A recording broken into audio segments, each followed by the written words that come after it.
Hi, everybody. I'm Tom, and welcome to your Word for the Day.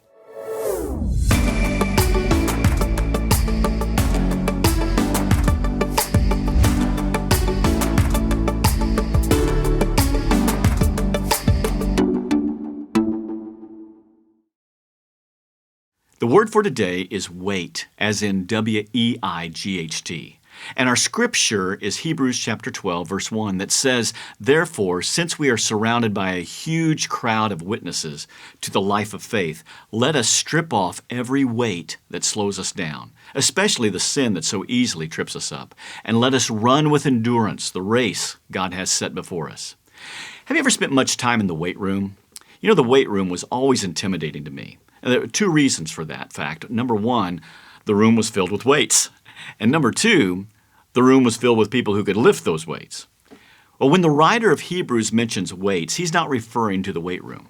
He is referring to the burdens that we carry that slow us down in our spiritual journey.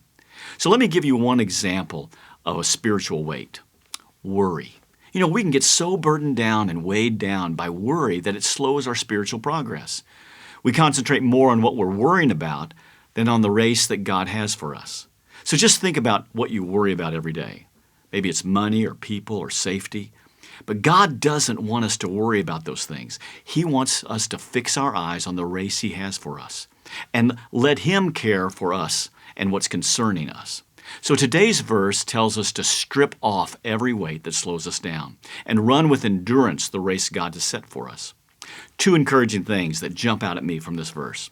Number one is I have the power to strip off the weight. I can, by the act of my will, say, I'm not going to worry about this today. And number two, God has a race for me to run. He has a purpose for my life. And worry is not a part of it. So today, hand your worries over to God and look at the race that He has for you, the race of loving others and honoring Him in all you do. Well, looking forward to the next time that we can spend together learning more about our word for the day.